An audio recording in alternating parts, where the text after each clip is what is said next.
मध्य प्रदेश में इसी साल नवंबर में विधानसभा के चुनाव होने हैं। राज्य में जैसे जैसे चुनाव नज़दीक आ रहे हैं वैसे ही बाबाओं के दरबार में नेताओं की नज़दीकियां बढ़ने लगी हैं। अपने अपने इलाकों में मंत्री से लेकर विधायक तक उनकी कथाओं के जरिए वोटर्स को साधने में लगे हैं। नेता अपनी छवि बनाने के लिए लाखों रुपए खर्च कर रहे हैं। शिवराज सरकार के कई मंत्री अपने अपने क्षेत्रों में कथा करा चुके हैं तो कुछ वेटिंग लिस्ट में हैं। ऐसा नहीं है कि केवल बीजेपी ही धार्मिक आयोजन कर राजनीतिक पुण्य प्राप्ति का जतन कर रही है। कांग्रेस के बड़े नेता भी इन बाबाओं की कथा से राजनीतिक प्रसाद हासिल कर रहे हैं। एक रिपोर्ट से पता चला है कि प्रदेश में बीते 6 महीने में 500 से अधिक धार्मिक कथाओं का आयोजन हो चुका है। इनमें से अधिकांश कथाएं नेताओं द्वारा आयोजित कराई जा रही हैं।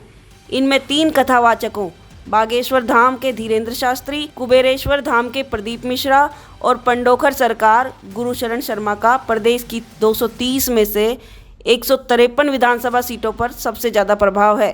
यही वजह है कि अधिकांश मंत्री और विधायक इन बाबाओं के दरबार में शरणागत हैं। साथ ही जया किशोरी की कथा सुनने वालों की तादाद भी लगातार बढ़ती जा रही है। जानिए क्या है बाबाओं की कथाओं का राजनीति से संबंध, चुनाव में कितनी सीटों पर इसका असर होगा। जानकार कहते हैं कि किसी भी कथा या सम्मेलन यदि 3 दिन से अधिक का होता है तो उसका खर्च 4 से 5 करोड़ रुपए तक जाता है। इस तरह इस बार आयोजनों पर 200 करोड़ से अधिक की राशि खर्च होने का अनुमान है।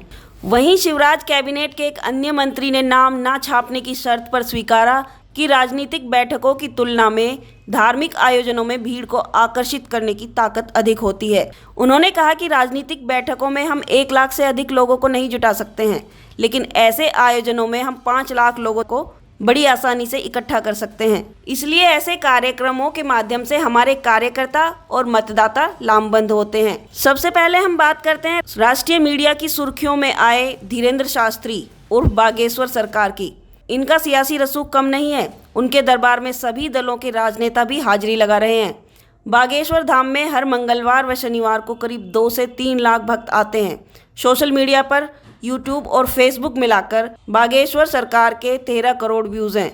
इस दरबार में कमलनाथ, नरोत्तम मिश्रा, अरुण यादव जैसे कद्दावर नेता भी जा चुके हैं। छतरपुर और बुंदेलखंड के अन्य इलाके में बागेश्वर सरकार की सियासी पकड़ भी है।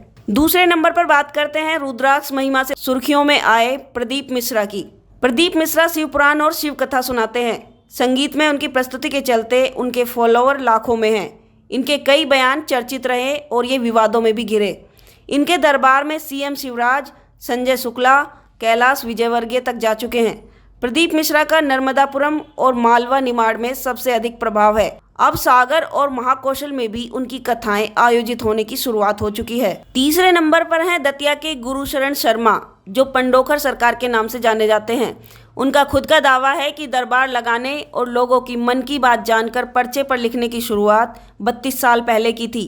उनके दरबार में गृह मंत्री नरोत्तम मिश्रा सहित नेता प्रतिपक्ष डॉक्टर गोविंद सिंह और इमरती देवी तक हाजिरी लगाने पहुंचते हैं। इनका अधिक प्रभाव चंबल ग्वालियर में है। इस बार भोपाल में दिव्य दरबार लगाकर यहां भी अपने चमत्कार दिखाकर लोगों को प्रभावित करते हैं। जानकार मानते हैं कि मध्य प्रदेश में 230 में से 103 सीटों पर साधु संतों और आश्रम का प्रभाव है।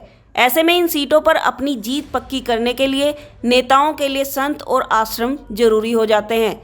कई बार नेताओं के लिए संत सीधे तौर पर वोट मांगने का काम करते हैं तो कई संत अंदरूनी तौर पर संदेश भेज देते हैं।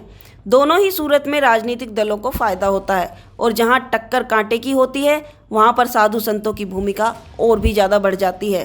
दोस्तों, इसी तरह की खबर सुनने के लिए इस चैनल को सब्सक्राइब करें और अगर खबर अच्छी लगी हो तो इसको लाइक करें।